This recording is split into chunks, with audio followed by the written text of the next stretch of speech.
They called her trash, made her scrub toilets in her own father's house, threw $20 at her feet like she was nothing. But what they didn't know, she owned 90% of everything they were trying to steal. This is the true story of Emma Hart, a 28-year-old woman who lost everything in a single day: her father, her home, her inheritance. Thrown out onto the street, pregnant, alone, forced to beg her stepmother for a job as a maid just to survive. For 9 months, she served the woman who murdered her father, ate scraps from their plates, endured humiliation in front of Charlotte's elite, all while being slowly poisoned.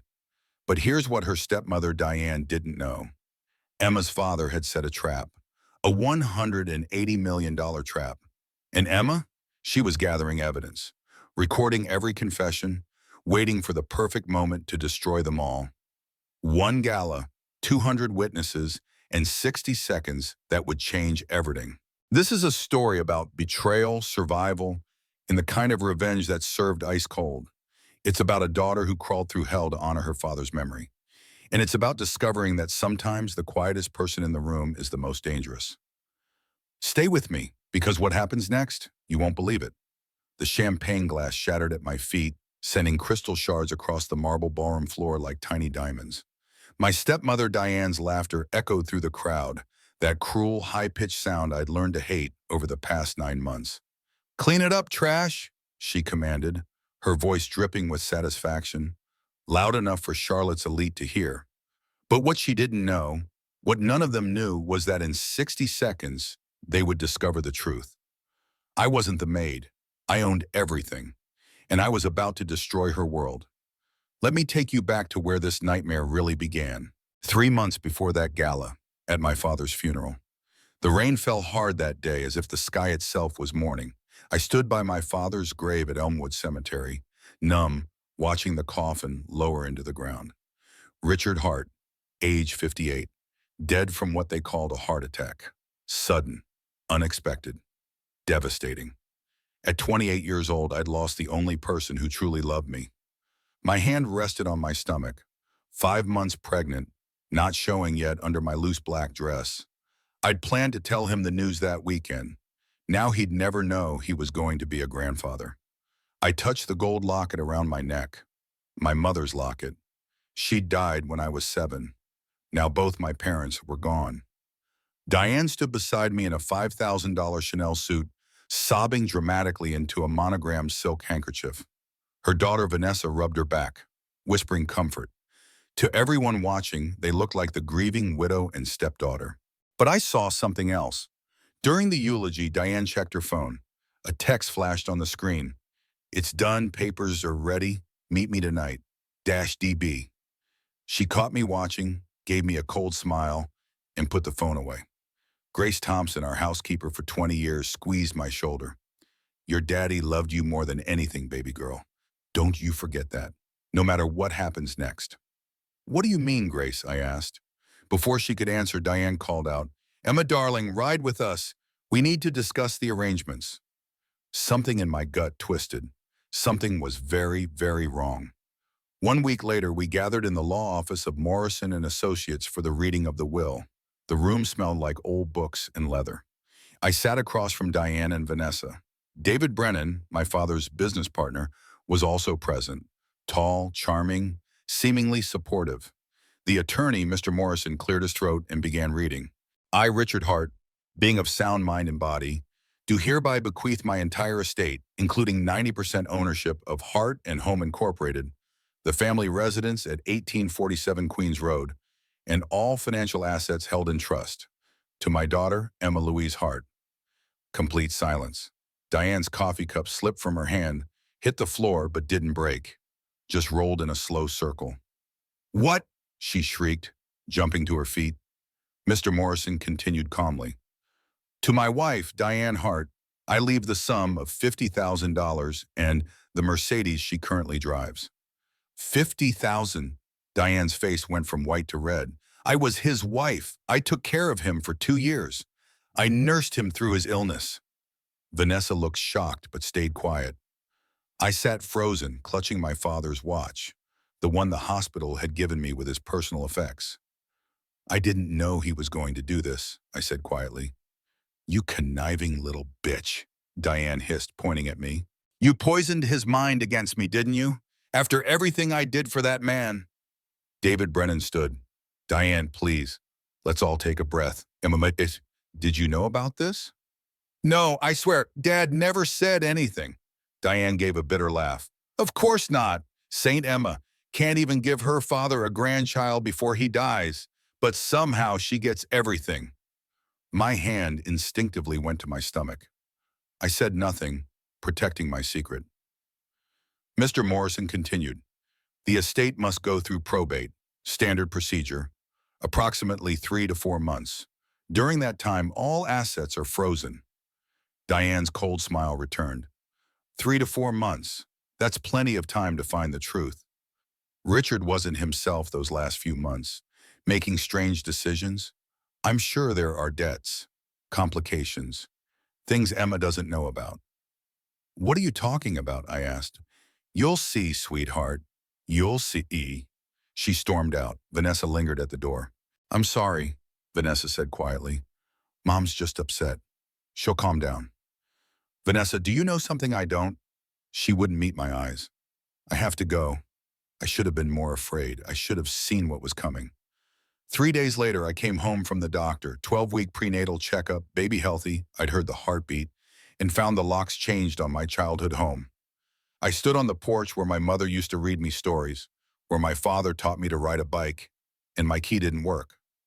I rang the doorbell, confused. Vanessa opened the door.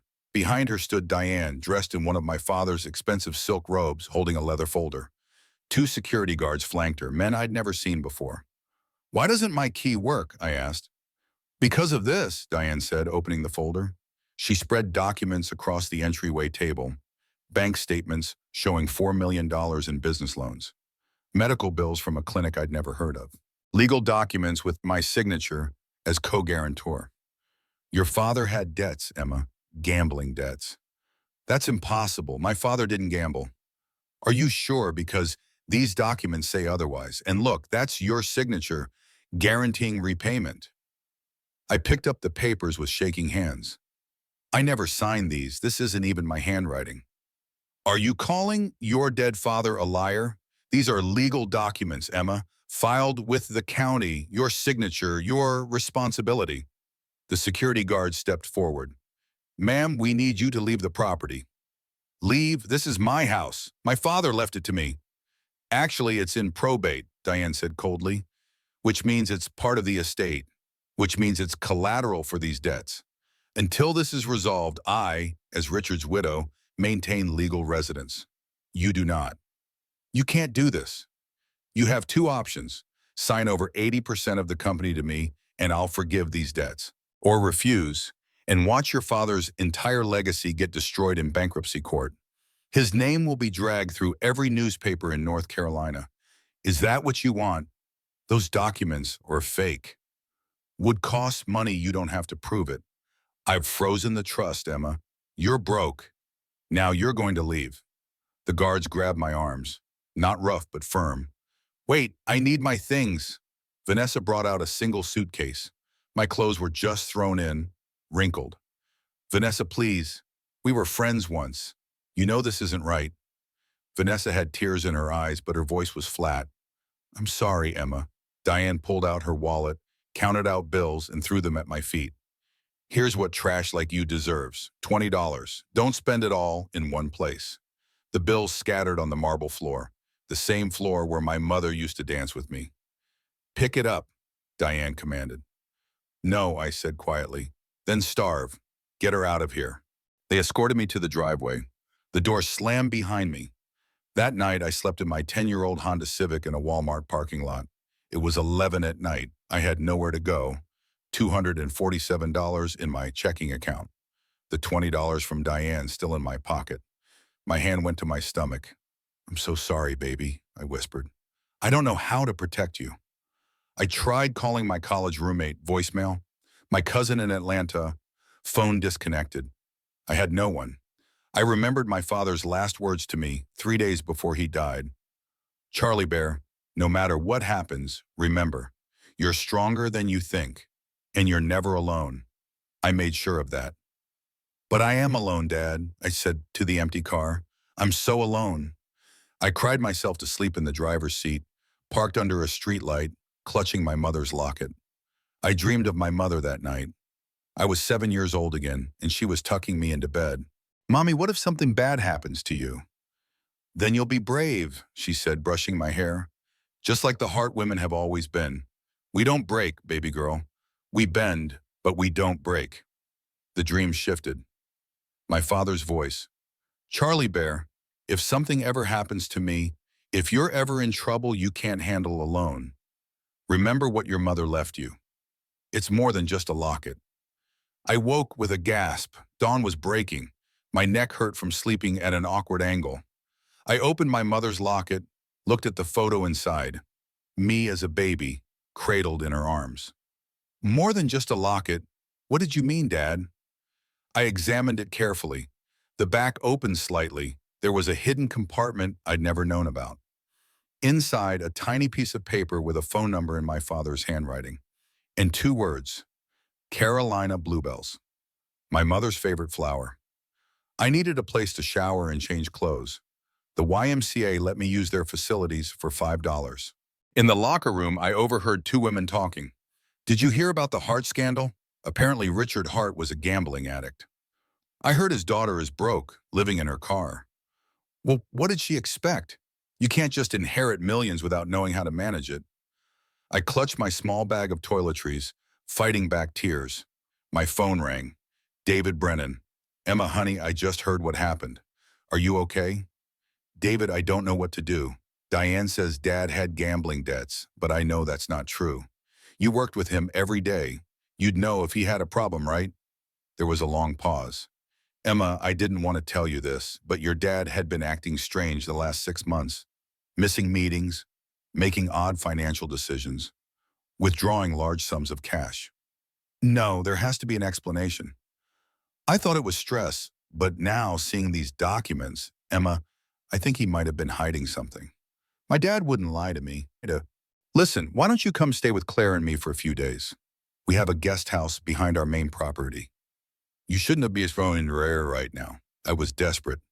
Really? You'd do that? Your father was my best friend. Of course I'll help you. Thank you. Thank you so much. That evening I arrived at David and Claire's estate in Myers Park. Modern, sleek, expensive. Claire Sutton Brennan greeted me at the door. Beautiful, polished, cold. Emma, I'm so sorry about your situation. David told me everything. Thank you for letting me stay. I promise it's just for a few days. Of course, the guest house is out back. It's small, but it has everything you need. The guest house was actually nice. 1 bedroom, kitchenette, bathroom. I broke down crying the moment I was alone, finally able to let go.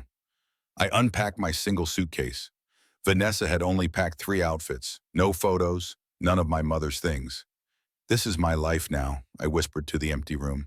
This is all I have. That night, around 11, I couldn't sleep. I heard voices from the main house through the cracked window. Claire's voice. How long do we have to keep her here? David, until Diane gets the signatures. Just play nice. Claire, I don't like this, David. What if she finds out about you and Diane? David, she won't. Keep your voice down. Claire, pushing her. And what about the embezzlement? If she starts asking questions about the company finances, well, David, she's broke, grieving, and pregnant. She's not asking questions. She's just trying to survive. I froze. They knew I was pregnant? Claire, this whole thing makes me sick. We're ruining that girl's life. David, his voice cold. That girl stands between us and $50 million. Once the company sells, we can finally be together. Really together. You can divorce Marcus, I'll leave Helen, and we'll disappear to the Caymans. Claire, did you promise? You promise? David, I promise, but first we need Emma to sign. So smile, be sympathetic, and let Diane do the rest. I sat in the dark, hand on my stomach, terrified. Everyone I trusted was working against me. The next morning at 6, I snuck out before David and Claire woke up. I sat in my car in a gas station parking lot, hands shaking as I dialed the number from the locket. It rang 4 times. Voicemail, an automated voice. You've reached a secure line. Leave a message. I almost hung up. Then I remembered. Carolina Bluebells. This is Emma Hart, Richard Hart's daughter. My father left me this number. He said if something happened to him, if I was in trouble, Carolina Bluebells. Please, if anyone gets this message, I need help. I ended the call and sat in silence. Nothing. Great, even Dad's secret plan doesn't work, I said bitterly. I was about to start the car when my phone rang. Unknown number. Hello? A woman's voice, professional and kind. Emma Hart? Yes? My name is Patricia Monroe. I was your father's private attorney, the real one. He hired me 8 months ago when he discovered what Diane was planning. I need you to listen very carefully and do exactly what I say. Do not go back to David Brennan's house. Do you understand? How did you know I was? Your father told me you were smart but too trusting. He knew David would offer to help you. He knew Diane would lock you out. He knew everything, Emma, and he planned for it. I don't understand. What's happening? Meet me at the Starbucks on Providence Road in 30 minutes. Come alone. Don't tell anyone. Your father left you something, but first I need to make sure you're safe. Why should I trust you? Everyone else has been lying. Your father called you Charlie Bear. Your mother's favorite flower was Carolina Bluebells.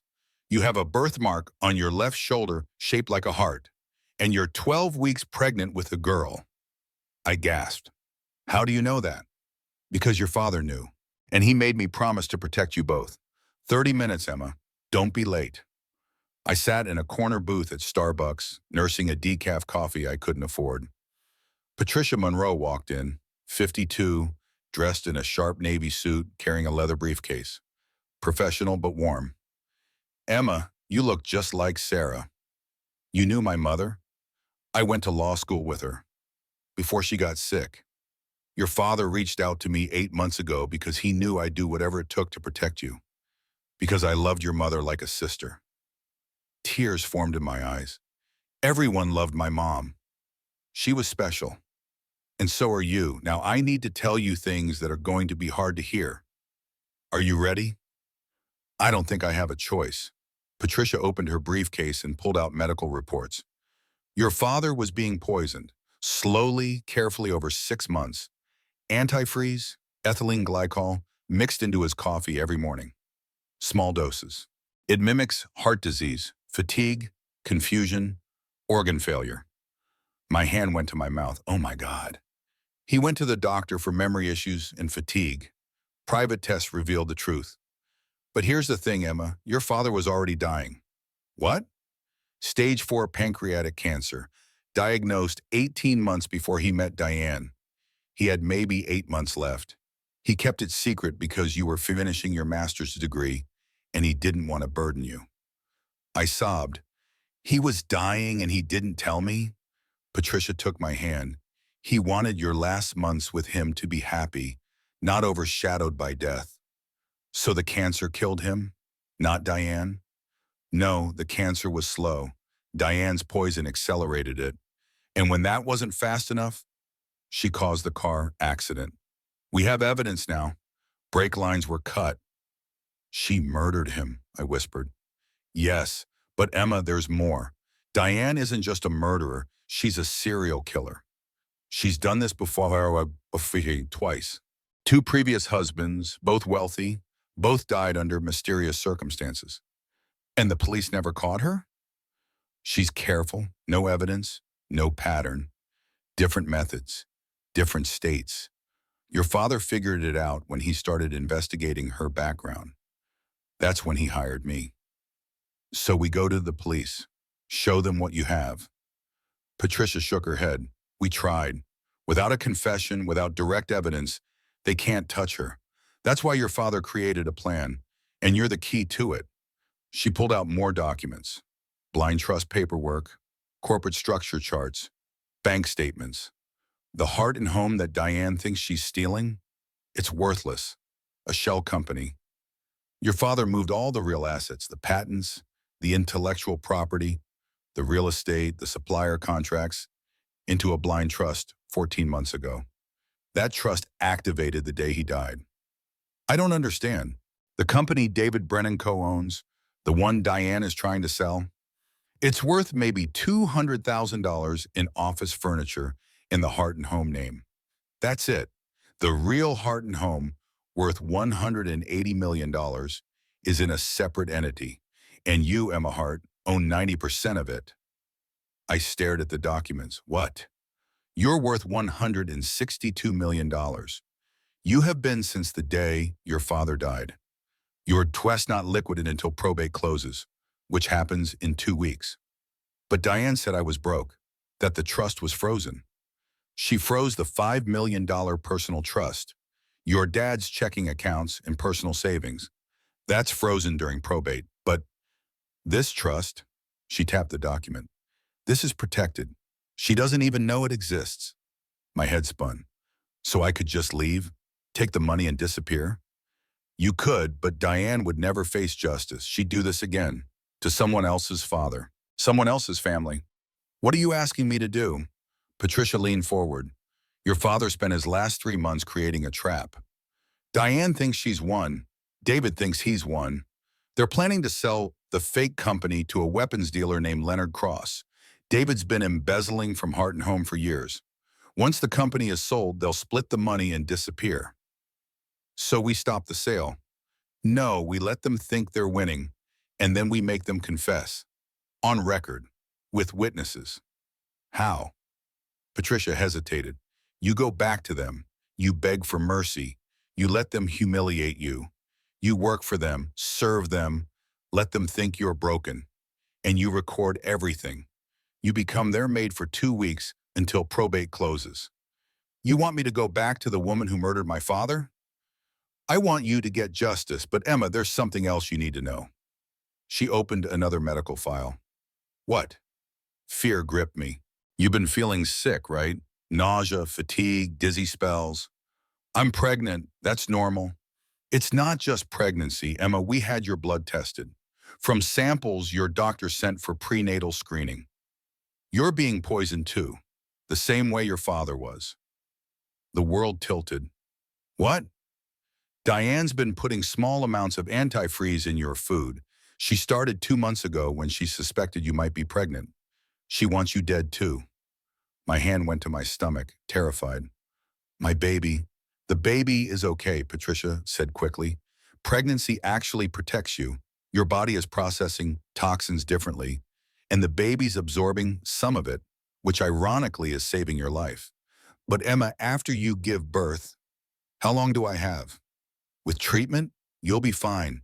We can chelate the toxins, flush your system.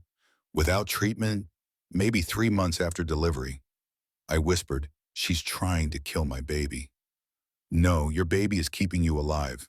But Emma, this means you can't stay with David and Claire either. They might be in on it. I heard them last night. They know everything. Then we can use that, but first we need to get you somewhere safe. Patricia took me to a corporate apartment in South End, modern, secure, fully furnished. This is yours, paid through your trust, the one Diane doesn't know about. I looked around, overwhelmed. I can stay here? It's yours, food in the fridge, medical supplies, prenatal vitamins, everything you need. And Emma, tomorrow we start the treatment to remove the poison from your system. But we have to be careful. If Diane finds out you're getting medical care, she'll know something's wrong. I sat heavily on the couch. So what's the plan? I just go back and let her torture me? You go back and pretend to be broken. But you're not broken, Emma. You're gathering evidence.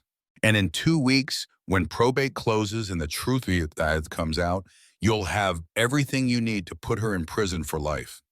What if I can't do it? What if I'm not strong enough? Patricia knelt in front of me. Your mother was the strongest woman I ever knew. She fought cancer for 2 years, never complained, never gave up. That strength is in you. Your father knew it. That's why he chose you for this. But I'm scared. I'm so scared. Being scared means you're human. Doing it anyway, that makes you a heart. That night, I lay in the unfamiliar bed, one hand on my stomach. I don't know if I can do this, I whispered to my baby, but I'm going to try for Grandpa. for the other families she hurt, and for you, little one. So you grow up in a world where people like Diane don't get away with murder. The next morning, I called Diane from a burner phone Patricia gave me. Well, well, the prodigal daughter. Come to your senses? My voice was deliberately broken. I'll sign whatever you want. Just, please. Please what, sweetheart? I need money for food, for the baby. Long silence. So you are pregnant. How far along? 12 weeks, Diane laughed. Oh, this is perfect. Who's the father? Some deadbeat who left you? I swallowed my pride.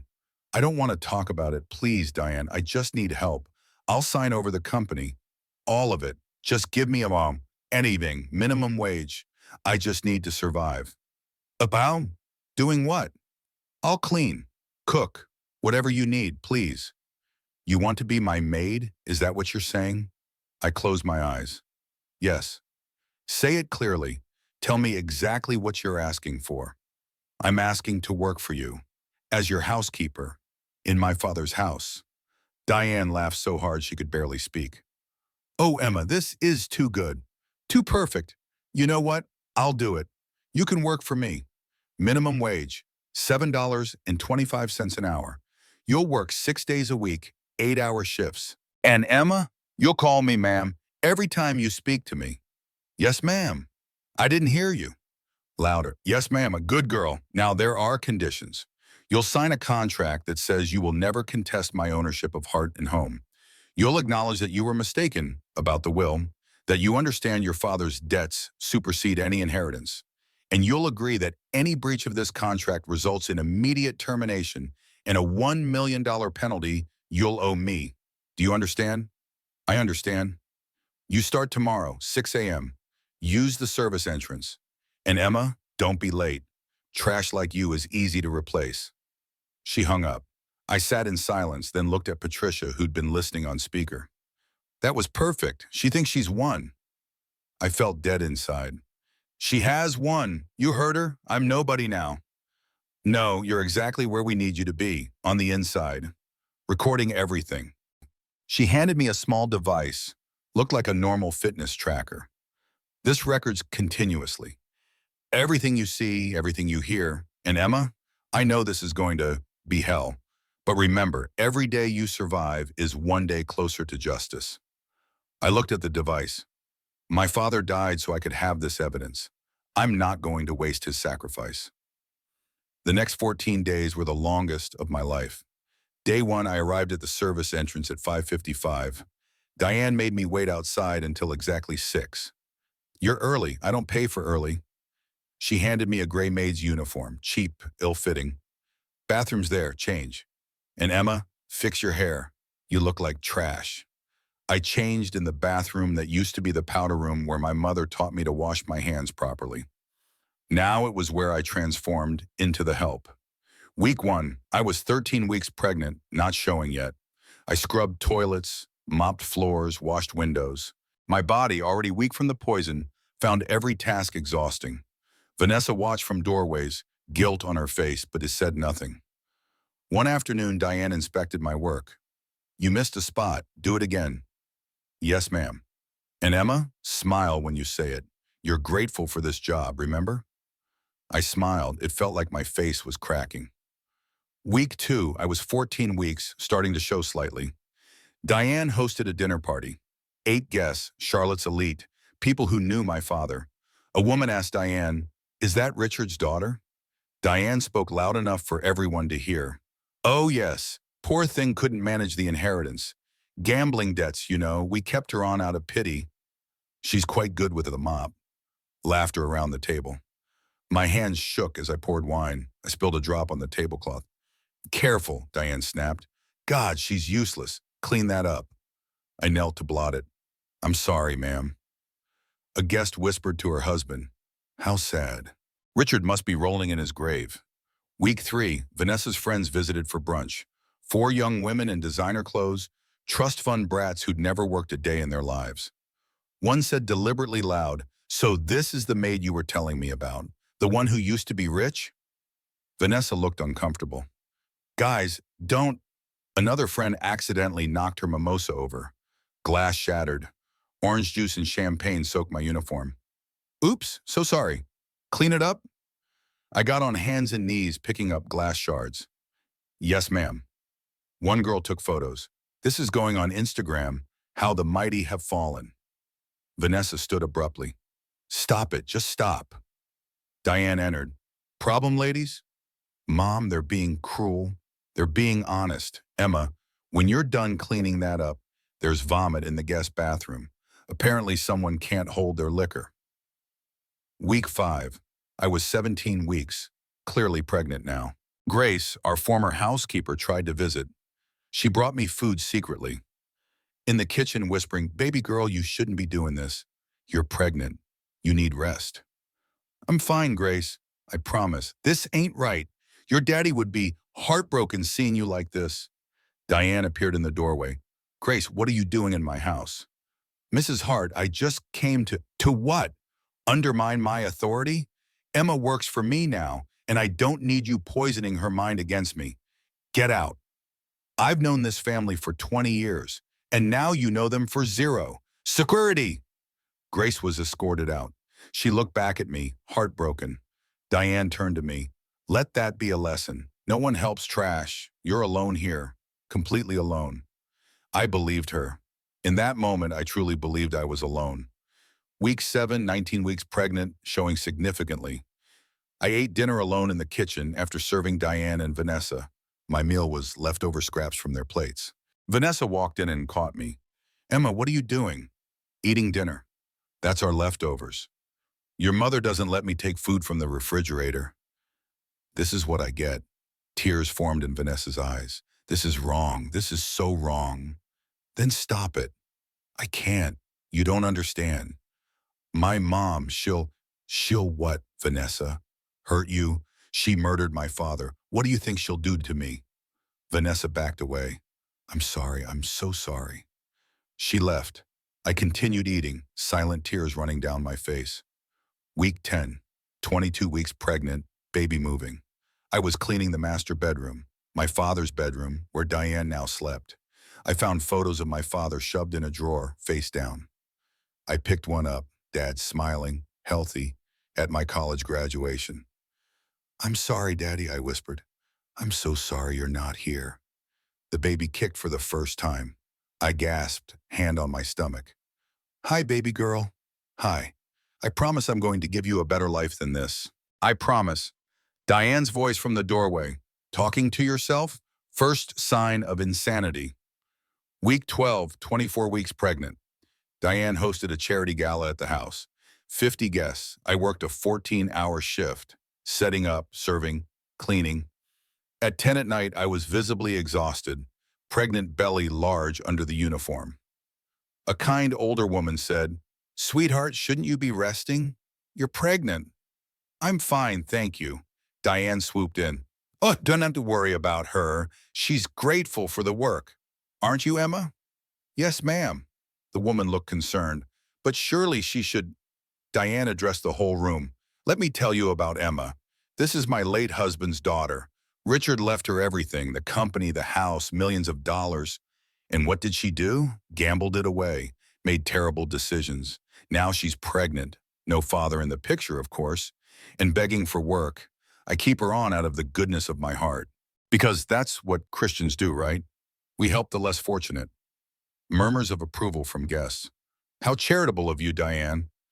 I stood frozen, humiliated in front of 50 people who knew my father. Emma, you're dismissed. You look tired. I walked out, my dignity in shreds. Week 14, 26 weeks pregnant. I fainted while mopping the foyer. The poison, the pregnancy, the exhaustion. My body couldn't take it anymore. Vanessa found me and screamed for help. Mom, Emma's collapsed. Diane said calmly, call 911, but make sure they come to the service entrance. I don't want ambulances at the front door. The neighbors will talk. At Mercy Hospital, doctors stabilized me. Patricia arrived, posing as a family friend. The doctor said, Miss Hart, you're severely malnourished and dehydrated. You need bed rest. If you continue working like this, you could lose the baby. I can't stop working. I have no choice. Then at least reduce your hours. And you need to eat properly. Your baby isn't getting enough nutrients. After the doctor left, Patricia held my hand. Emma, we can stop this now. You have enough evidence. We can go to the police. No, not yet. Probate closes in 2 weeks. Then we'll have everything. I can hold on 2 more weeks. This is killing you. So is the poison.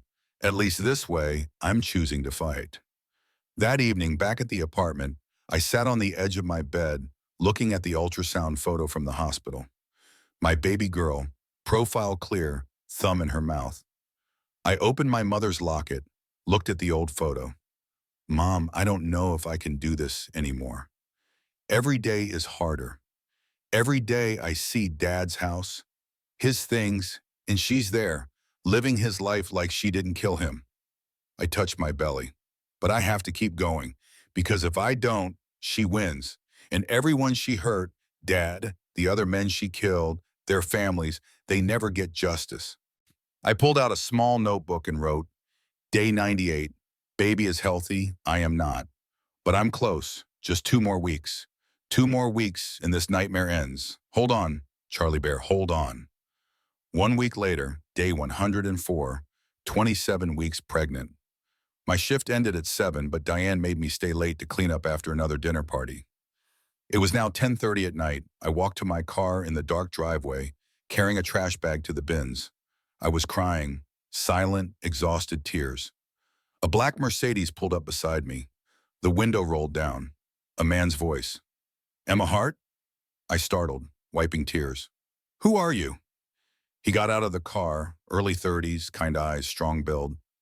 My name is Marcus Reed. I need to talk to you. It's about your father. I backed away. I don't know you. Please leave me alone. Your father called me 3 weeks before he died. He said, Marcus, if anything happens to me, find my daughter, protect her. Don't let Diane win. I stopped. How did you know my father? 20 years ago, my family was homeless. My mom, my little sister, and me. We were living in our car. It was winter. My sister was sick. Your father found us in the parking lot of his store. He pulled out an old photo, young Marcus, maybe 12, his mother, and a little girl standing with Richard Hart in front of the First Heart and Home store. He gave my mom a job, gave us an apartment above the store rent-free for 2 years, paid for my sister's medicine, sent me to community college. Your father saved our lives. Tears streamed down my face. That sounds like him. When he called me, he said Diane was trying to kill him. He said he was setting a trap, but he needed someone on the outside to protect you when it was over. He made me promise. But why you? Because I owed him everything. Because I'm one of the few people Diane doesn't know about. And because your father trusted me. I was suspicious. How do I know you're telling the truth? Your father told me things only family would know. He said your middle name is Louise and your grandmother. Your favorite food as a kid was grilled cheese with tomato soup. You have a birthmark shaped like a heart on your left shoulder. And when you were 7, you made him promise to never remarry after your mom died. A promise he broke 2 years ago, and he regretted it every day. I sobbed. He told you all that? He loved you more than anything. And he knew what was coming. Emma, I've been watching you for 3 months. I know what Diane's doing to you. I know about the poison. I know you're working as her maid while pregnant, and I know you're gathering evidence. How do you know about the evidence? Because I've been gathering it too. He pulled out a thick folder, financial records, emails between Diane and David, text messages about the murder plot, photos of Diane meeting with Leonard Cross, bank transfers, everything. How did you get all this? I'm good at being invisible, and I have resources. Your father left me some money in his real will, not the fake one Diane knows about. He told me to use it to help you. I was overwhelmed. I don't understand why you do this for me. Because your father gave me a life when I had nothing. Because seeing what Diane's doing to you makes me sick. And because I promised him I'd keep you safe and I don't break my promises. Does Diane know about you? No, and we need to keep it that way. Emma, I know you're working with Patricia Monroe. I know the plan, but I want to help. Let me be your eyes on the outside. Patricia didn't mention you because your father kept us separate, two different safety nets. Patricia handles the legal side. I handle everything else. Like what? Like making sure you're actually safe, like tracking Diane's movements, like finding out about the affair. What affair? He opened another folder. Photos, David and Diane kissing in a car, entering a hotel together. Intimate texts. David Brennan and Diane have been sleeping together for 8 months, since before your father died. I felt disgusted. While my father was alive? Yes, but there's more. David's also sleeping with Claire Sutton, his business associate. She thinks he's leaving Diane for her. Diane thinks he's leaving his wife Helen for her. Really, David's planning to take the $50 million and run to the Caymans alone. He's playing them both? 3 women, actually. His wife doesn't know about either affair. He's a sociopath. I sat on the curb, overwhelmed. This is insane. Marcus sat beside me, keeping a respectful distance. I know, but Emma, you're not alone anymore. Let me help you. What can you do that Patricia can't? Patricia's an attorney. She has to play by the rules. I don't. If you need surveillance, I can do it. If you need someone followed, done. If Diane tries to hurt you, I'll know before it happens. I looked at him. Why do I feel like I can trust you? Because your father trusted me, and his instincts were good. Long pause. Okay, but I'm in charge. You report to me and Patricia, no cowboy stuff. Marcus gave a small smile. Yes, ma'am. I laughed bitterly. Don't call me ma'am. That word makes me want to throw up now. Then I'll call you Emma. Now, you're going back to that apartment Patricia set up. You're going to eat actual food, take your chelation treatment, and sleep. Tomorrow, we start building the case that puts these monsters away forever. For the first time in months, I felt a flicker of hope. 1 week later, day 111, 28 weeks pregnant. I was cleaning Diane's office when I found an invitation on her desk. Hart and Home 25th Anniversary Gala, celebrating Richard Hart's legacy and the future of the company. Black tie event, Myers Park Country Club. I photographed it with my hidden camera and sent it to Patricia. That night she called. Emma, this is it. This is when she's going to announce the sale. The gala is in 6 days. Probate closes in 7. She's cutting it as close as possible. So what do? We let her have her moment, let her think she's won, and then we show everyone the truth. How? The gala will have 200 guests, everyone who knew your father, everyone in Charlotte's business community. It'll be covered by local press. What if, right when Diane is celebrating her victory, they discover the truth about who really owns Hart and Home? You want me to confront her publicly? No, I want her to discover it. I want everyone to see her face when she realizes she's been outsmarted by the daughter she called trash. Marcus joined the call. I can hack the gala's AV system. Replace her presentation with the real ownership documents. Make it look like a technical glitch at first, then let the truth sink in. And what do? I asked. You'll be working the event. As her maid, one last humiliation. But Emma, you'll be wearing a wire, and when she realizes what's happened, she'll come after you. That's when we get the confession. My hand went to my belly. This is really happening. Are you ready? Patricia asked. I thought of my father, my mother, my baby. Yes, let's end this. The next 5 days passed in a blur. I kept my head down, worked my shifts, didn't give Diane any reason to suspect anything. 4 days before the gala, Diane was in a spectacular mood. Giddy, almost. She sang while I cleaned. 6 more days, Emma. 6 more days, and then you'll see what real success looks like. Yes, ma'am. You know what the best part is? Your father worked for 30 years to build Hart and Home. 30 years, and I'm about to sell it for $50 million. That's almost $2 million a year of his life. And I was only married to him for 2. Best investment I ever made. I gripped the mop handle tighter. You must be very proud, ma'am. She studied me. Do you hate me, Emma? I looked up. Ma'am, it's okay. You can be honest. We're alone. I chose my words carefully. I don't hate you. I'm just trying to survive. She walked closer. That's good, because hate is exhausting. I should know I hated my first husband. He beat me. Did you know that? Left me with a black eye and a baby and $40,000 in debt. I was surprised by the honesty. I didn't know. Of course you didn't. Nobody knows. I was dirt poor, Emma, lived in a trailer park. Sometimes we didn't have electricity. Sometimes we didn't eat. My daughter, Vanessa, she wore secondhand clothes from Goodwill until she was 15. Do you know what that feels like? To be powerless. I'm learning, she laughed.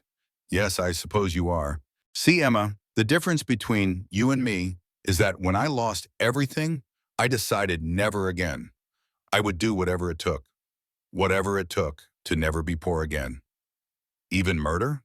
The words hung in the air. She went cold. Careful, Emma. You're still here at my mercy. I quickly said, I'm sorry, ma'am. I shouldn't have said that. No, you shouldn't have. Get back to work. 2 days before the gala, Grace showed up at my apartment. Patricia had given her the address. She hugged me tightly. Oh, baby girl, look at you. You're so pregnant. When are you due? 6 weeks. Grace, you shouldn't be here. If Diane finds out, I don't care what that witch does to me. I had to see you. I had to make sure you were okay. I cried. I'm not okay, Grace. I'm so tired. Then stop. Stop this plan, whatever it is. Your daddy wouldn't want you risking yourself like this. He would if it meant justice. Grace sighed.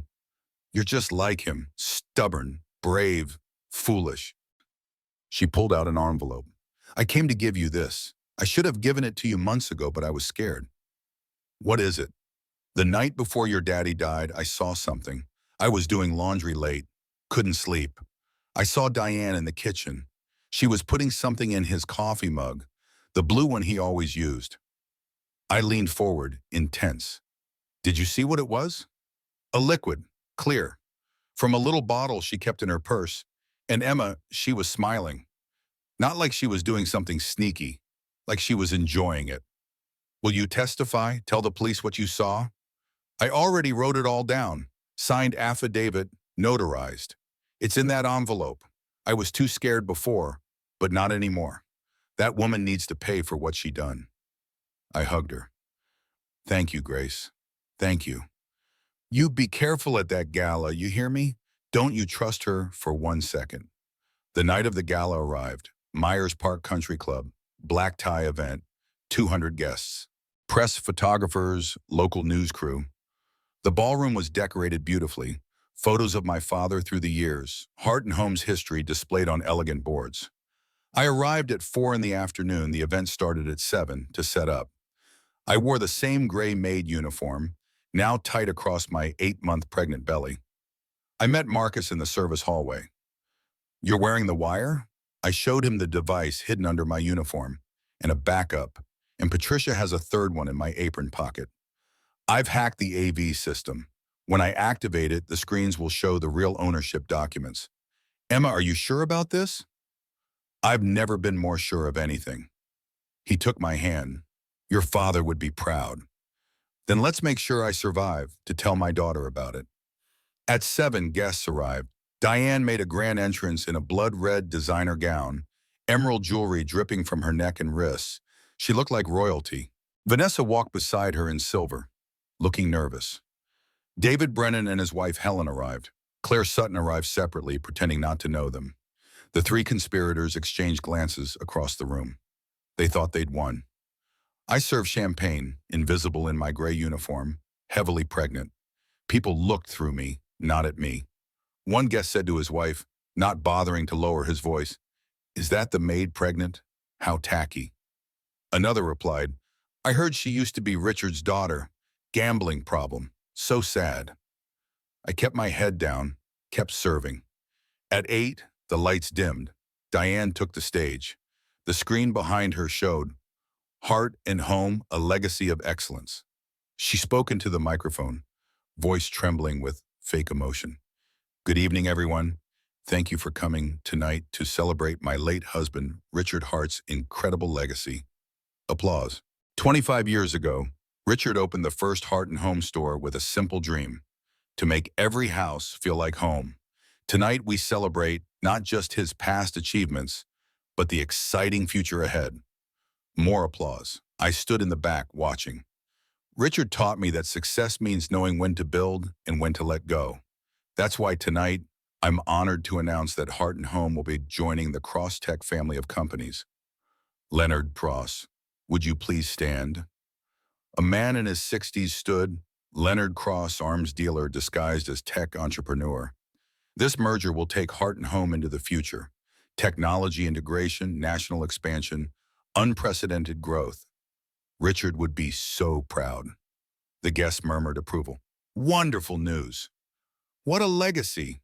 Diane got emotional. I only wish my husband were here to see this moment. But I know his daughter, Emma, wherever she is, I know she would want me to honor his memory this way. She looked directly at me in the back, smiled. Cruel. Richard always said family comes first, and I promise I will never forget what this family means to me. My hands clenched. I stayed silent. And now I'd like to show you the future of Heart and Home. David, would you start the presentation? David Brennan stepped up and clicked the remote control. The screen should have shown Heart and Home plus Crosstech, the future. Instead, it flickered, went black. David looked confused. Technical difficulties. Just a moment. He clicked again. The screen lit up, but it wasn't the presentation. It was a document, legal paperwork, crystal clear. Heart and Home Incorporated, true ownership structure. Emma Louise Hart, 90%. David Brennan, 10%. Diane Hart, 0%. Transfer. Date, 14 months before Richard Hart's death. Notarized by Patricia Monroe, Esquire Trust. Activation, upon completion of probate. Today's date, complete silence. Diane stared at the screen, face draining of color.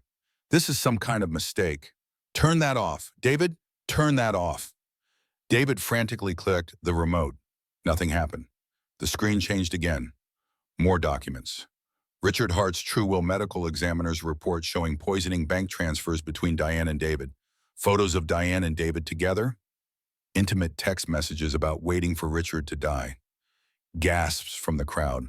A guest said, "Oh my God, is that real?" Diane screamed, "This is fake! Someone's sabotaging me! Where's Emma? Where is Emma?" I stepped forward from the back of the room, removed my server's apron. Still in the gray maid uniform, pregnant belly prominent, but I stood tall. "I'm here, Diane." The crowd parted. 200 people stared.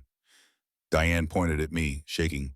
You did this, you little bitch. How dare you? I didn't do anything. I just let everyone see the truth. She's lying. That paperwork is forged. I'm Richard's widow. I own...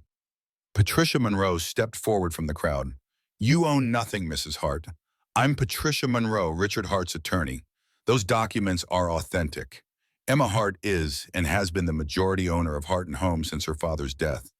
The company you just tried to sell, it doesn't exist. Leonard Cross stood, furious. Brennan, what the hell is this? David panicked. I don't know, I didn't. More documents flashed on screen. David's embezzlement records. $50 million stolen over 10 years. Offshore accounts. David's wife Helen stood, voice shaking. David, what is this? What did you do? Claire Sutton also stood. You told me you loved me. You said we'd be together. Diane whirled on David. You promised me this would work. You said the paperwork was perfect. Shut up, Diane. Why should I? I did everything. I poisoned Richard for 6 months. I made it look like a heart attack. She stopped, realized what she just said. The entire ballroom went silent. 200 people, dozens of cameras, news crew. Diane's voice went small. I didn't mean that. I didn't, Patricia said calmly. Yes, you did. And you just confessed to murder in front of 200 witnesses. Police officers stepped forward from the crowd. They'd been there the whole time, undercover. Diane Hart, you're under arrest for the murder of Richard Hart. Diane backed away. No, this is a setup. Emma, you set me up. I was calm, cold. No, Diane, my father set you up. I just followed his plan. And you know what? You called me trash. You made me scrub your floors. You poisoned me while I carried my baby. But here's the truth. I've never been trash. I've always been exactly what my father raised me to be, a heart, and we never forget. Diane lunged at me. Police grabbed her. She screamed as they handcuffed her. You think you've won? You think this is over? You'll end up alone, Emma, just like me, just like your father. Oi. I touched my belly. No, Diane, I won't be alone, because I have my daughter, and she'll grow up knowing her grandfather was a hero, and her mother was strong enough to stop a monster. Police dragging Diane toward the exit. She was screaming, crying, fighting. I stood in the middle of the ballroom, surrounded by shocked guests. I was shaking but standing. Patricia came to my side. You did it. It's over. It's over, I repeated.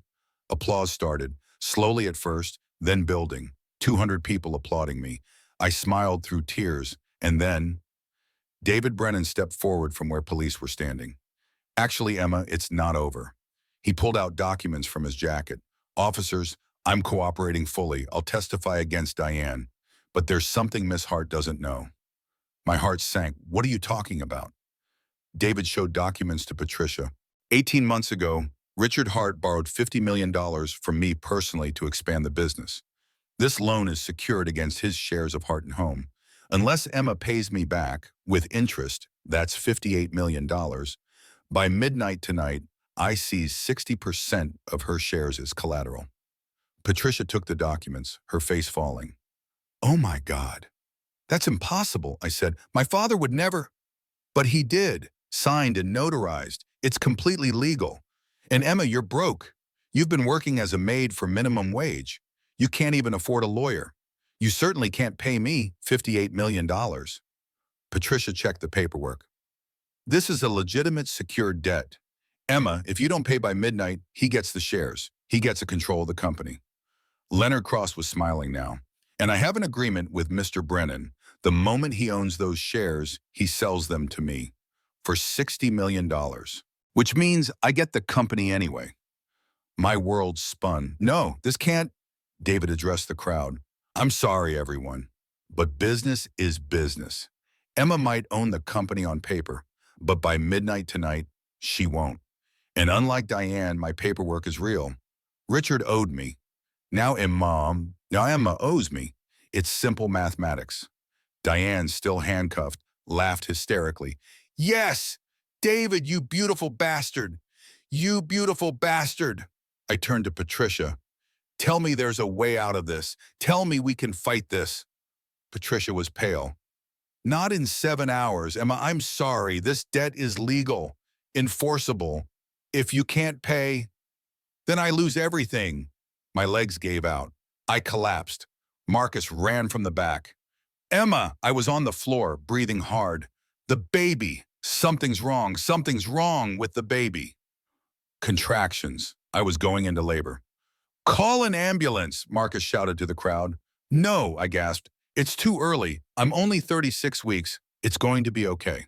I've got you. As paramedics loaded me onto a stretcher, Diane's laughter echoed through the ballroom. That's what you get for trying to be a hero, Emma. You lose everything. Mercy Hospital, labor and delivery. I was in active labor. Complications from the poison, the stress, the malnutrition, everything hitting at once. The doctor said urgently, we need to do an emergency C-section. The baby's heart rate is dropping. Terror gripped me. Is she going to be okay? We're going to do everything we can. Patricia and Marcus were in the waiting room. Patricia checked her phone. It's 9:30. We have 2.5 hours to find $58 million. Marcus asked, can we get a loan against the company? Not in 2 hours. Banks are closed. And even if they were open, Emma doesn't technically own the company until midnight, when David's debt becomes due. So we're trapped. There's no way out. Patricia pulled out files. Wait, Richard gave me something months ago. He said if David ever tried to pull something like this, I should look in the safe deposit box. Box number 847392 at First National. It's 9:30 at night. The bank is closed. Not the main branch. They have 24-hour vault access for premium members. Marcus, come with me. Now. They left as Vanessa arrived, crying. In the operating room, I was prepped for emergency C-section, barely conscious, holding my mother's locket. If you have to choose between me and the baby, I started. The doctor interrupted. Miss Hart, we're not choosing anyone. We're saving both of you. The anesthesiologist said, count backward from 10. 10, 9, 8. Daddy, I'm sorry. 7. I tried. 6, 5. I went under. At First National Bank, 10:15 at night, Patricia and Marcus burst into the 24-hour vault access. The bank manager protested. What's that? Monroe, it's very late. Richard Hart's box, number 847392 now. They opened the safe deposit box. Inside, a letter addressed to me, a flash drive, legal documents. Patricia plugged the flash drive into her laptop. Oh my God. What? What is it? Marcus asked. Richard repaid David's loan 14 months ago. Look, bank transfer, $50 million. And here's a notarized document. Loan satisfied in full. All claims waived. Signed, David Brennan. But David just said he lied. He thought Richard would be dead before anyone found this. He thought he could use the same loan twice, get paid back, then claim it was never repaid. Marcus checked his watch. It's 10:30. We need to get back to the hospital. At 10:45, I woke up in recovery, groggy, confused. A nurse said, Miss Hart, you're okay. Just breathe.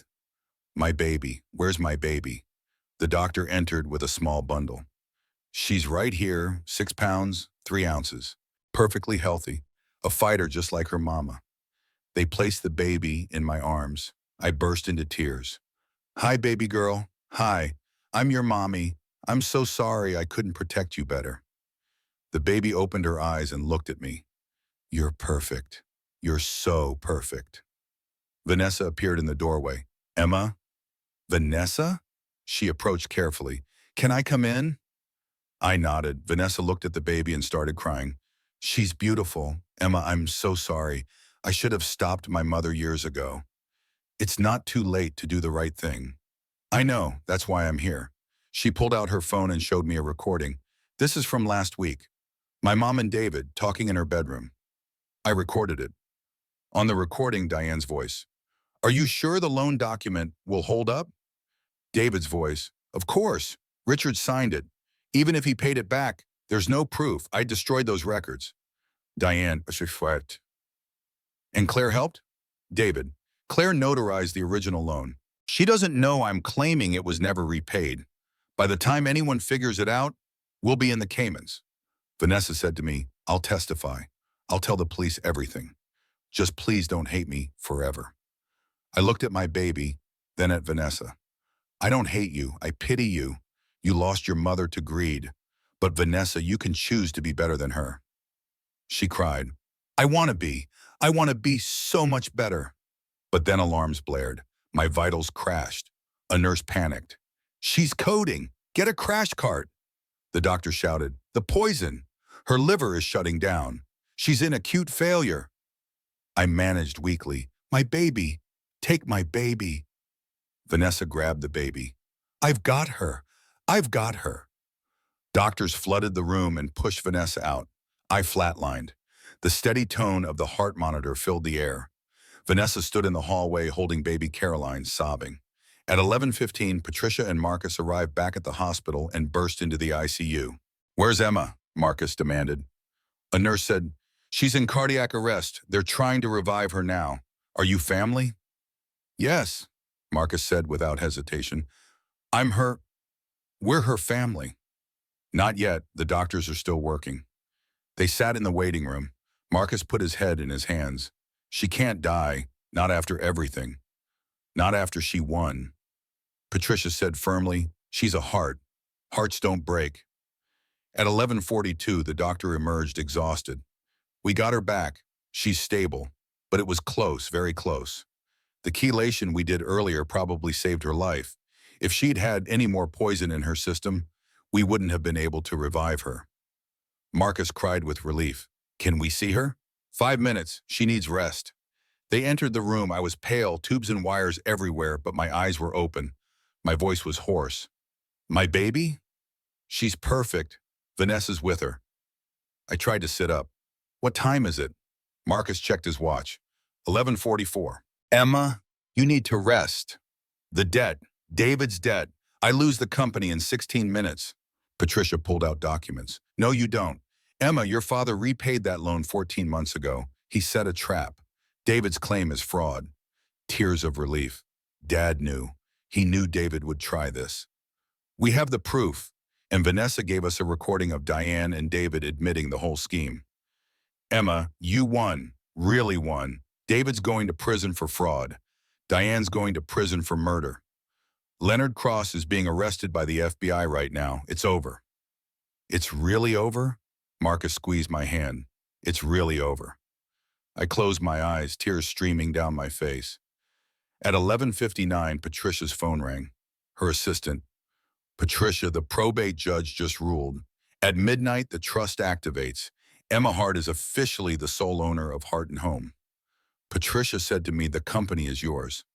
The clock changed to midnight.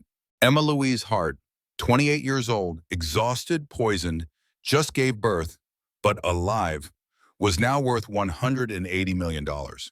But as we celebrated, police burst into the room. Marcus Reed, you're under arrest. Marcus stood, hands up. What? For what? Conspiracy to commit fraud, breaking and entering, unauthorized access to computer systems. Claire Sutton filed charges this morning. I sat up, ripping out my IV. No, he was helping me, Patricia protested. Officers, I can explain. Ma'am, step aside. Mr. Reed, you're coming with us. They handcuffed Marcus. He looked back at me. It's okay, Emma, it's okay. I'll be fine. This isn't fair. He didn't do anything wrong. Your father asked me to protect you, and I did. That's all that matters. They took him away. I collapsed back onto the bed, sobbing. Patricia held my hand. We'll fight this. We'll get him out, I promise. Why? Why can't this just be over? 3 days later, I was released from the hospital with baby Caroline.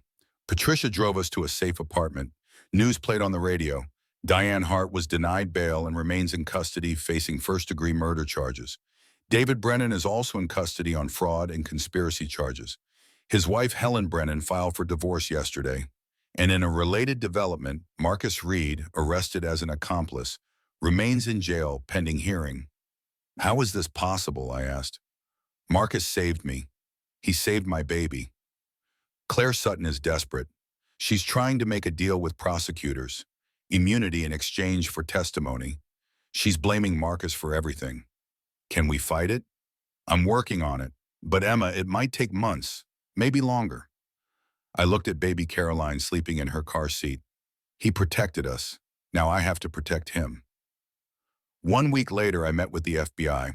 I brought all of Marcus's evidence. Marcus Reed didn't break any laws. He gathered evidence of a murder. He helped me survive. Everything he did because my father asked him to. The FBI agent said, Miss Hart, we understand, but he did hack into private computer systems. He did illegally surveil.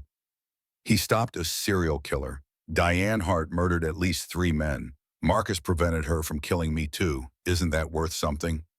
The agent sighed. We'll take it into consideration. 2 weeks later, Marcus was released. All charges dropped. The FBI determined he was acting as a private citizen, gathering evidence of a felony. I was waiting outside the jail with baby Caroline, now 3 weeks old. Marcus walked out, saw us, and broke down crying. Emma, you didn't have to come. Yes, I did. You kept your promise to my father. You protected me. Now I'm keeping mine. You're not going through this alone. He looked at baby Caroline. She's gotten so big. Do you want to hold her? He was nervous. I don't know how. I put Caroline in his arms. Like this. Support her head. Marcus held the baby carefully. Caroline opened her eyes and looked at him. He whispered, Hi, little one. I'm Marcus. I'm a friend of your grandfather's. Caroline grabbed his finger. What happens now? He asked. Now we figure out the rest of our lives. Together, if you want. Emma, I can't ask for anything. I don't expect. I know, but my daughter needs a godfather. And I need a friend. Someone who knew my father. Someone who understands. Tears filled his eyes. I'd be honored. 6 months later, Hart and Home headquarters. my first day as CEO. I walked through the building. Employees smiled at me, respectful but warm. Professional clothes, hair pulled back, but I'd lost weight, still recovering. News played on office TVs. In the trial of Diane Hart, former housekeeper Grace Thompson was expected to testify about witnessing poisoning. However, Mrs. Thompson died yesterday of a sudden heart attack at her home. She was 55 years old. I stopped walking and stared at the TV. Patricia came up beside me. Emma, I just heard. I'm so sorry. Grace is dead? The stress of the trial, the constant media attention, her heart couldn't take it. She died because of me, because I asked her to testify. She died because Diane Hart is a monster. This isn't your fault, isn't it? Grace was safe before I came back, before I started this war. And how many people would be dead if you hadn't? Emma, you stopped a serial killer. But I couldn't save Grace. That evening at my house, a modest 3-bedroom in a quiet neighborhood, not the mansion, I rocked baby Caroline to sleep. She was 6 months old now, beautiful with dark hair, like my father in my eyes. I sang softly, "Hush, little baby, don't say a word. Mama's gonna buy you a mockingbird." Vanessa knocked on the door. "What are you doing here?" I asked, surprised. "My mom's parole hearing is next month." I went cold. "She's not getting parole." "I know, but she wants to see me. She sent me a letter from prison." Vanessa handed me the letter. I read it. "Vanessa, you betrayed your own mother. You destroyed our family. I hope you're happy with your choices. I hope Emma Hart was worth losing me, because you'll never see me again. As far as I'm concerned, I have no daughter. You're dead to me, Mom." "I'm sorry," I said softly. Vanessa cried. I knew she'd never forgive me, but reading it, it's like she's killed me too, just differently. "You did the right thing." "Then why does it hurt so much?" "Because she's still your mother, and you loved her. Even monsters can be loved." "Do you think I'll ever stop missing her?" I was honest. "I don't know. I still miss my dad every day. And he was a good man. I can't imagine missing someone who hurt so many people. I'm going to therapy 3 times a week, trying to understand why I enabled her for so long." "That's good. That's really good." "Emma, can I ask you something?" "What?" "Do you forgive me?" Long pause. "I'm trying to. Some days are easier than others. But Vanessa, you helped save my life. You testified against your own mother. That took courage. Or cowardice. I should have stopped her years ago, before your father, before the others. You can't change the past. You can only choose who you are now." Vanessa looked at baby Caroline. "She's beautiful. Can I hold her?" I hesitated, then nodded. Gently. Vanessa took the baby, tears streaming down her face. "Hi, sweetheart. I'm Vanessa. I'm nobody to you, but I promise I'll try to be better. For you, for your mom, for everyone." Later that night, Marcus came over. He'd become a regular fixture, helping with the baby, being supportive. "I heard about Grace. Are you okay?" I was tired. "No, but I will be." "David's trial starts next week. Are you going to attend?" "Every day. I want him to see me. I want him to know he didn't break me." Marcus set down takeout food. "You need to eat. You've lost too much weight." "I know. Food doesn't taste right anymore, since the poisoning. It'll come back. The doctor said your taste buds will heal eventually." I looked at him. "Marcus, why do you keep doing this? Taking care of me, helping with Caroline. You don't owe me anything." "Maybe I'm not doing it for your father anymore." "Then why?" He sat down carefully. "Because seeing you fight the way you did, it reminded me what courage looks like. And I want to be part of that, part of building something good from all this pain. I'm not ready for anything more than friendship." "I know. I'm not asking for more. I'm just asking to be here, if you'll let me." I gave a small smile. "You can stay." David Brennan's trial. I attended every day, baby Caroline with the nanny in the back of the courtroom. Diane Hart was brought in to testify against David. She'd made a deal, testimony in exchange for possibility of parole in 25 years instead of life without. On the witness stand looking at me, "You think you've won. You think because I'm in here and you're out there that you're better than me." The prosecutor said, "Mrs. Hart, please answer the question." Diane ignored him, still looking at me. "But you're not better. You're just luckier. You had a father who loved you. I had nothing, nothing. And you took away the one chance I had to be something." I stood. "I didn't take anything. You threw it all away when you murdered my father." The judge banged his gavel. "Miss Hart, sit down. You think I don't understand being poor? Being scared? My mother died when I was 7. My father worked 80-hour weeks to build that business. He built it with love, not murder. Easy to be noble when you inherit millions. I earned every cent of that money by crawling through hell you created. I scrubbed your toilets while you poisoned me. I served your friends while pregnant. I did everything you asked, and you still tried to kill me." Diane had tears now. "Because you reminded me of everything I could never be, everything I could never have.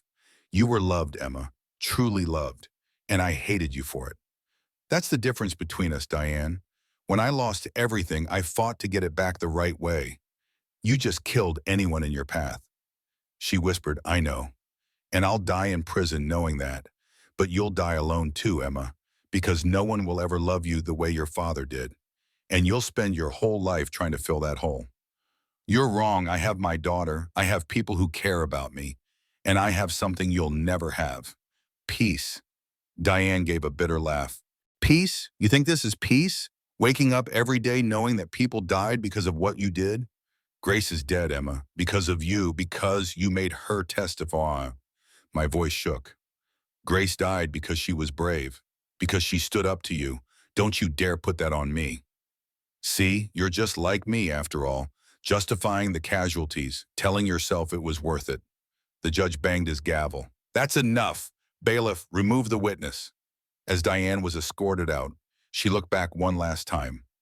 "Your father died alone, Emma, poisoned, scared, knowing his wife hated him. And one day, when your daughter asks about her grandfather, you'll have to tell her he married a monster. That's my legacy to your family." Tears streamed down my face. "No, his legacy is that he loved me enough to save me, even from the grave." That's what I'll tell her. 3 weeks later, the verdict. "David Brennan, you have been found guilty of conspiracy to commit murder, embezzlement, fraud, and accessory to murder. You are hereby sentenced to 25 years in federal prison without possibility of early release." David's wife, Helen, sat in the gallery, crying. Not for him, but for the life she lost. Claire Sutton, who testified for immunity, sat alone. She avoided prison but lost her law license, her reputation, her marriage. She was working as a paralegal now, starting over. After the verdict, Claire approached me in the hallway. "Emma, I wanted to say I'm sorry for everything. I was cold. You helped poison my father. You forged documents. You tried to frame Marcus. I know, and I'll have to live with that forever. David told me your father was corrupt, that we were doing the right thing. I was stupid enough to believe him. Because you wanted to believe him. Because it meant you'd get what you wanted." She cried. "I loved him. I really thought he loved me back. He didn't love anyone, not even himself. And now you have to live with the consequences of loving a monster. How do you do it? How do you keep going after everything that's happened?" I looked at her. "I remember who I am. And I remember who my father raised me to be. You should try figuring out who you want to be, Claire. Because whoever you were with David, she destroyed lives." I walked away, leaving Claire sobbing in the courthouse hallway. 1 year later, Hart and Home Headquarters, boardroom. I presented to the board, now 29, healthy, stronger, confident. Vanessa sat at the table as COO. "This quarter, we've opened 5 new stores and launched our sustainable home goods line. Profits are up 23%. But more importantly, we've established the Richard Hart Scholarship, $5 million annually for first-generation college students." A board member said, "Impressive work, Miss Hart." It's what my father would have wanted, building something that lasts, something good. After the meeting, Vanessa approached. "You were amazing in there. We were amazing. You did half the work. Emma, I wanted to tell you, I'm thinking about changing my name. Legally, I don't want to be Vanessa Cole anymore. That name is connected to my mother, to everything she did. What name are you thinking? Vanessa Hart, if you'd be okay with that. I know I don't deserve, I interrupted. You want to take my father's name? She said quickly, I understand if that's too much. Your dad was the only real father figure I ever had, and I thought maybe I could honor his memory by, he would have liked that. He saw good in everyone, even when they couldn't see it in themselves. Vanessa cried, thank you. Thank you, Emma. But Vanessa, you have to earn that name every day by being better than your mother, by choosing love over greed. Can you do that? I'm trying. Every single day I'm trying. Then welcome to the family. They hugged, tentatively at first, then genuine. That evening at my house, Caroline was toddling around the living room at 18 months old. She had her grandfather's smile. She pointed at a photo on the wall. Gampa. I knelt beside her. Yes, baby, that's Grandpa Richard. He loved you so much, even though he never got to meet you. Gampa good? I cried and smiled. Yes, sweetheart. Grandpa was very, very good. Marcus knocked and entered with grocery bags. I brought dinner and something for Caroline. He pulled out a small wrapped box. Caroline ran to him. Marcus! He picked her up. Hey, princess, I got you something. He helped her unwrap it, a small stuffed dog. Caroline hugged it. Doggy! After Caroline went to play, Marcus said, Emma, I wanted to talk to you about something. I was nervous. Okay. I've been here almost every day for a year now, helping with Caroline, having dinners, being part of your life, and I'm happy, really happy. But I need to know, is this going somewhere? Or am I just the friend who helps out? I sit down. Marcus, I care about you. You know I do, but I'm scared. Scared of what? Scared of trusting someone again. Everyone I've trusted has either died or betrayed me. My father's dead. Grace is dead. David betrayed me. Diane tried to kill me. I can't go through that again. He sat beside me. I understand, and I'm not asking you to trust me completely. Not yet.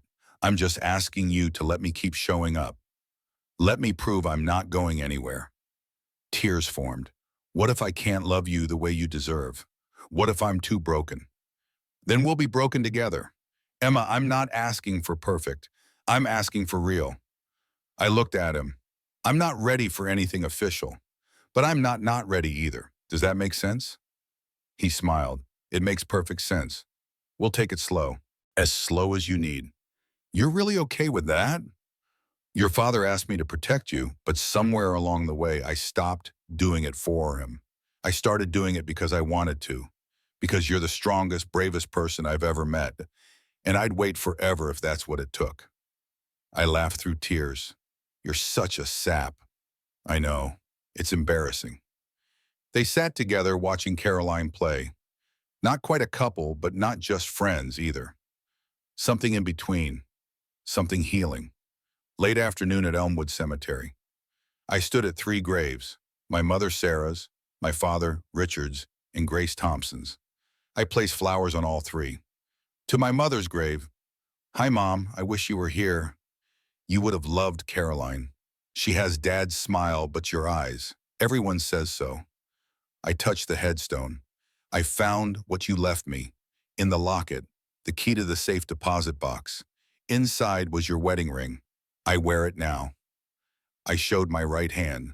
It reminds me that I come from love, that even when everything's dark, that love is still there. I moved to my father's grave and sat on the grass. Dad, I did it. I stopped. Diane's in prison for life. David's in prison.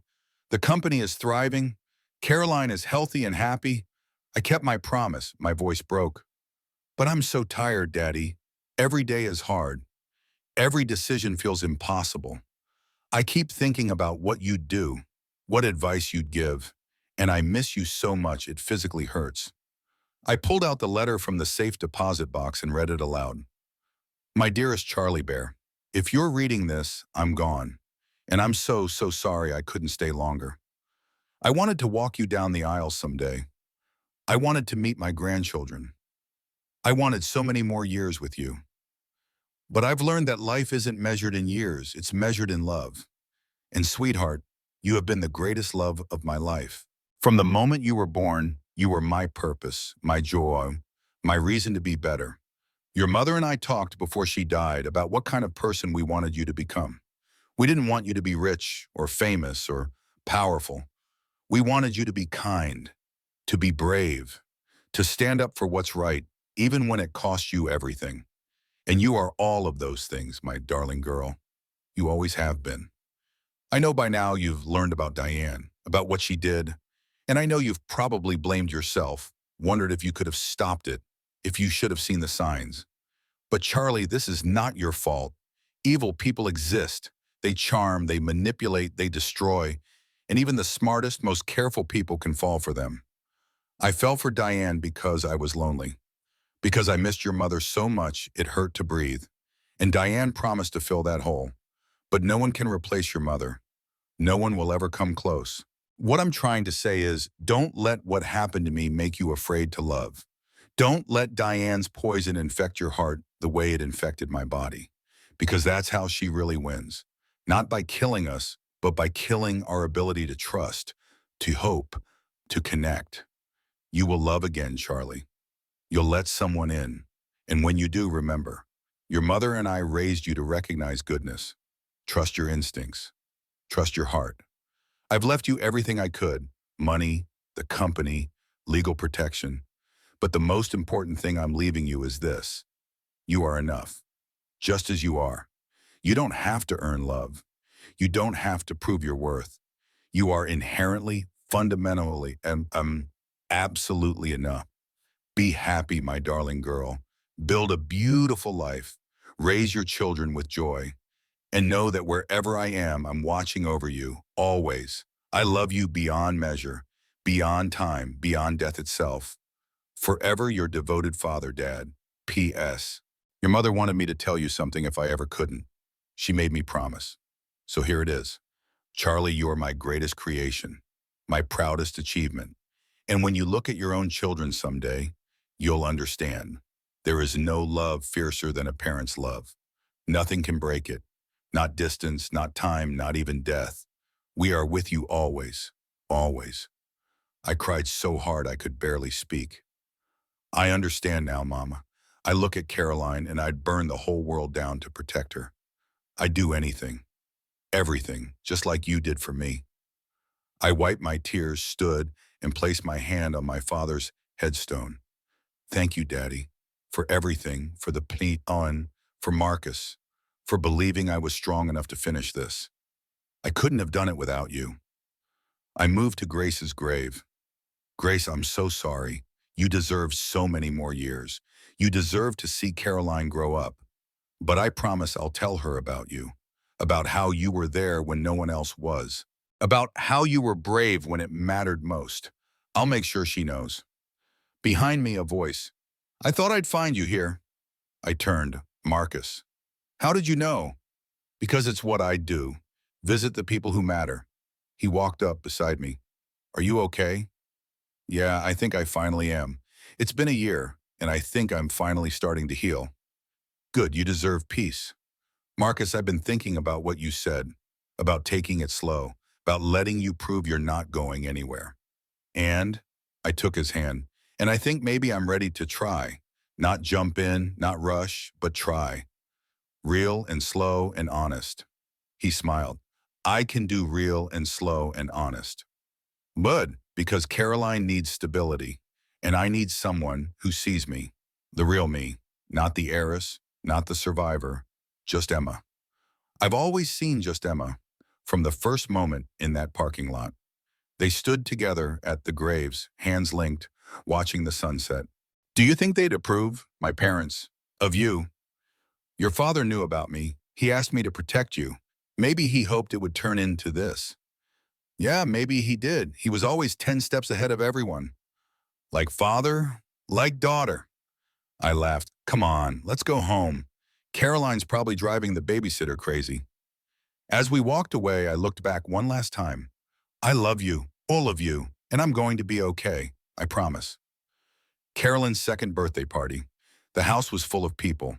Vanessa, Marcus, co-workers, friends I'd made over the past year, laughter, children playing, normalcy. Caroline, now 2 years old, ran around in a princess dress, cake on her face. Mama, cake, I laughed. Yes, baby. I see the cake. You've got it all over you. Marcus helped clean Caroline's face. He said quietly to me, you did good.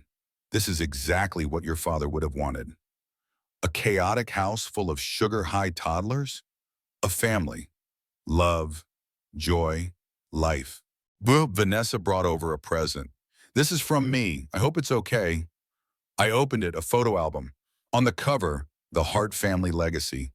Inside were photos of my mother, Sarah, Richard through the years, me as a child, me with baby Caroline, and photos from the last year. I cried, Vanessa, this is beautiful.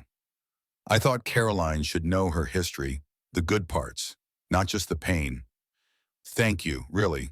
This means everything.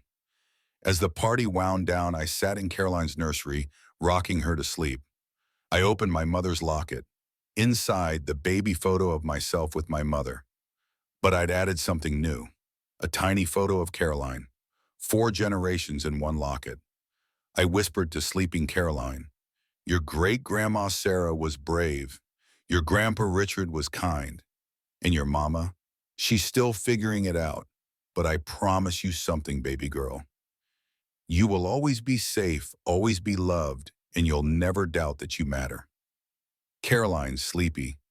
Love you, Mama. I cried and smiled. I love you too, sweetheart. More than all the stars in the sky. I closed the locket and held my daughter close. Early morning at Heart and Home headquarters. My desk, coffee steaming, sunlight through windows. On my desk, photos of my father, my mother, Caroline. The locket, a framed quote. Built on love, strengthened by survival. Emma Hart, CEO. My assistant knocked. Miss Hart, the Charlotte Observer is here for your interview. Send them in. A young reporter entered, eager. Miss Hart, thank you for meeting with me. I wanted to ask about your incredible story, from maid to CEO in 1 year. How did you do it? I smiled. I didn't do it alone. I had help, from people who loved me, from my father's plan, from my own stubbornness. And what would you say to other women facing impossible situations? Women who feel powerless. I looked directly at the camera. I'd say, you're stronger than you think. The people who call you trash, who try to break you, who tell you you're nothing, they're terrified of your potential. Because if you're really nothing, why would they work so hard to destroy you? That's powerful. Here's what I learned. Survival isn't pretty. It's not a movie montage. It's crying in parking lots. It's eating scraps to feed your baby. It's working for the woman who murdered your father because you have no other choice. It's ugly and hard, and it breaks you. But you made it through. I touched my locket. I made it through because I remembered who I was, because I had people, living and dead, who believed in me, and because I decided that the people who hurt me didn't get to define me. What's next for Heart and Home? We're expanding the scholarship program, opening 20 new stores in underserved communities, and I'm launching a foundation, the Sarah Hart Foundation for Survivors of Domestic Violence and Financial Abuse. Your mother would be proud. Tears formed. I hope so. Both my parents sacrificed everything so I could be here, so I could build something that lasts, something good. I'm not wasting that gift. The interview ended. The reporter left. I sat alone in my office, looking out at the city. My phone buzzed. A text from Marcus. Caroline's asking for you. She wants to show you the butterfly she found. Come home soon? I smiled and texted back. On my way. Tell her Mama will be there in 10 minutes. I packed up my bag, grabbed my keys, looked one more time at the photos on my desk, to the photo of my father. We did it, Dad. We really did it. I walked out and turned off the lights. The camera lingered on the office, empty now but full of legacy. On the desk, the locket caught the last rays of sunlight, glinting like a promise. 2 years later, Diane Hart, life in prison without parole, denied parole in 2026. David Brennan, 25 years federal prison. Earliest release, 2049. Claire Sutton, immunity granted for testimony. Disbarred. Works as a victim's rights advocate. Vanessa Hart, legally changed name. COO of Heart and Home. Celebrates 5 years sober. Marcus Reed, established the Richard Hart Memorial Foundation. Married Emma Hart in 2028. Grace Thompson, died at age 55.